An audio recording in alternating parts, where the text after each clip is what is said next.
3,90,00,000 ఆధార్ కార్డులు ఉన్నాయి.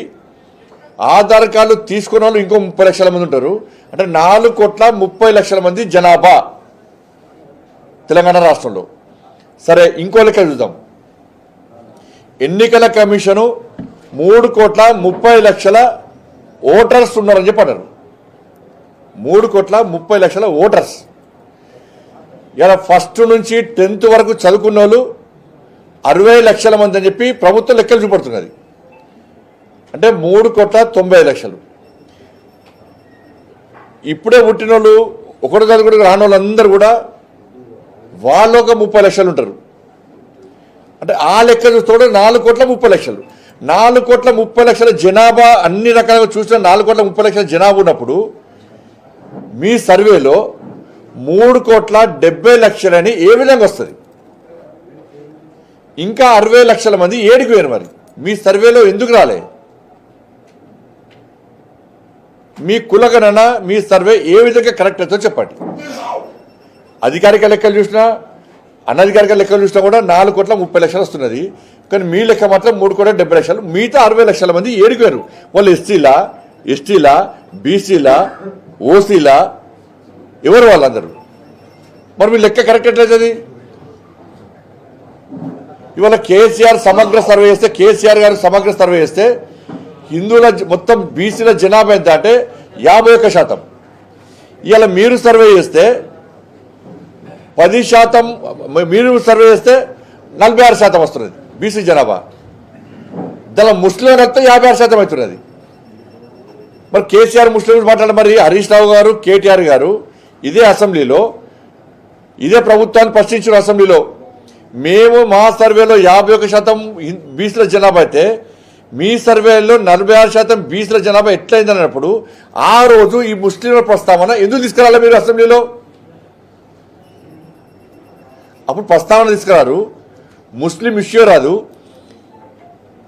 కాబట్టి తెలంగాణ రాష్ట్ర ప్రభుత్వం బీసీలకు ఇచ్చే రిజర్వేషన్ ఎంత అంటే ఇవ్వాలనుకుంటున్నటువంటి రిజర్వేషన్ ఎంత అంటే 32%.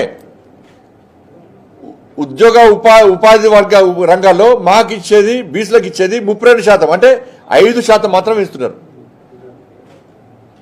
మేము పక్కా వ్యతిరేకమే. మేము 100% ముస్లింలను బీసీలో చేర్చడానికి పక్కా వ్యతిరేకము. ఉన్నారు ఇప్పటికే దివుదేకుల కులాలు ఉన్నారు, కొన్ని కులాలు 2 కులాలు ఉన్నాయి. వాళ్ళు మొదటి నుంచి కూడా దీనిలో లాభం పోతున్నారు. వద్దన్నాం ఏమైనా? గుజరాత్ ఇస్తలేరా, మధ్యప్రదేశ్ ఇస్తలేరా? ఇవన్నీ కాదు కదా. నువ్వు తెలంగాణ నుంచి మాట్లాడు. గుజరాత్లో అభివృద్ధి ఎట్లా జరుగుతుందో దాని నుంచి చర్చిద్దాం.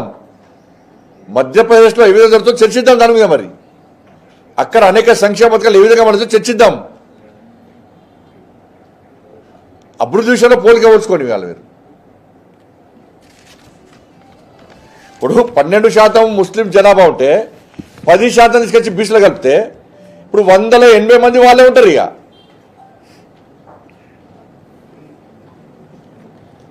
ఇక ఫోన్ ట్యాపింగ్ కేసు, ఈ కేసు కేంద్రం అరెస్ట్ చేస్తారంటే విచారణ చేసేది రాష్ట్ర ప్రభుత్వం. లా అండ్ ఆర్డర్ ఎవరి కంట్రోల్ ఉంటుంది? రాష్ట్ర ప్రభుత్వం కంట్రోల్లో లా అండ్ ఆర్డర్ ఉంటుంది. అరెస్టులు చేయాలని మీరు వేయాలి, విచారణ చేయాలని మీరు వేయాలి. మీకు చేతనైతే లేదు. చేతనప్పుడు ఏం చేయాలి? సిబిఐకి ఇవ్వమని చెప్పి కోరాలి. సిబిఐకి ఇవ్వమని కోరితే మేము అరెస్ట్ చేస్తాం, మేము విచారణ చెప్తాం. మీతో కానప్పుడు అనేక కేసులు ఇస్తామని మేము కోర్టులో.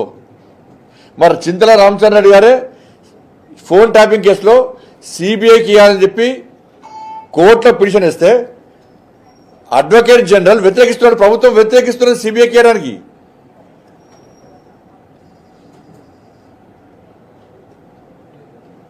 ఫోన్ ట్యాపింగ్ కేసు అంటున్నారు. ఫోన్ ట్యాపింగ్ కేసు మీ ప్రభుత్వం వచ్చినాకనే ఫోన్ ట్యాపింగ్ కేసులో కేసు బుక్ చేసేది, వాళ్ళందరినీ అరెస్ట్ చేసేది. అరెస్ట్ చేసే సమయంలో వాళ్ళు స్టేట్మెంట్ ఇచ్చారు. ఏమని ఇచ్చారు? పెద్ద ఆయన చెప్తేనే మేము ఫోన్ ట్యాపింగ్ చేస్తామని చెప్పి క్లారిటీగా కేసీఆర్ పేరు చెప్పకనే చెప్పారు. కేసీఆర్కి ఒక్క నోటీస్ ఇవ్వలే కేసీఆర్కి ఇంతవరకు. కేసీఆర్ కొడుకు ఒక నోటీస్ ఇవ్వలే, ఒక్క నోటీసు. అరే వాళ్ళ స్టేట్మెంట్ రికార్డ్ చేసిర్రు, ముఖ్యమంత్రి గారే చెప్పారు, కేసీఆర్ పేరు చెప్పారు అని చెప్పినప్పుడు మరి కేసీఆర్ గారికి ఒక్క నోటీస్ ఎందుకు ఇంతవరకు?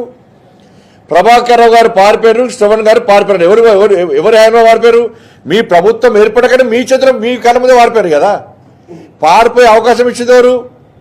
కాంగ్రెస్ పార్టీ ప్రభుత్వమే. ప్రభాకర్ రావు గారు కానీ శ్రవణ్కి కానీ పారిపోయే అవకాశం ఇచ్చింది మీ ప్రభుత్వమే. మీ హయాంలోనే పారిపోయారు. మీరు పారిపోయే విధంగా సహకరిస్తారు, మేము పట్టుకురావన్నా? ఈ సిబిఐకి పట్టుకొస్తాం. సిబిఐకి